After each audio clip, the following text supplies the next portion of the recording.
Yummy mga guys. Okay na to guys. Ng sinabawang isda guys. So nilagyan na natin ng asin. So ngayon ilagay na natin ang mga ricado gaya ng kamatis. So sibuyas naman ang ating ilagay guys.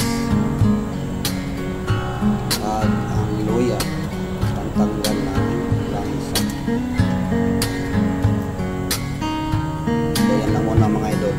Dahil pantanggal ng lansa at dahil magluluto tayo ng sinabawang isdang tilapia. So guys, pakuluin lang natin ulit.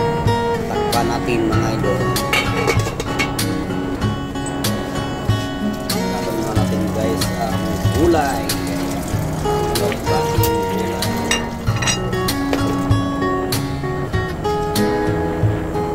Mga idol, ilagay na natin ang tilapia.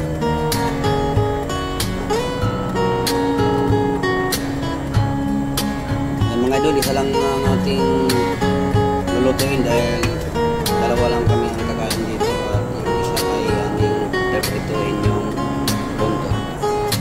Open natin mga idol at lalagyan natin ng paminta, pampalasa.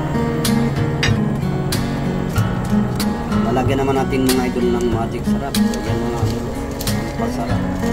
Kasi sarap ng pagmamahal mo. Next naman ang gulay mga idol.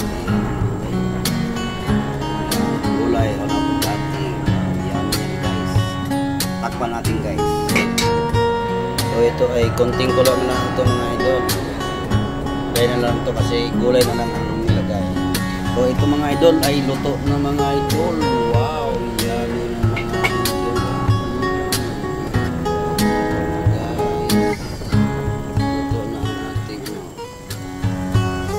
Yan guys, mga idol, ang sinabawang isda, puspos pa.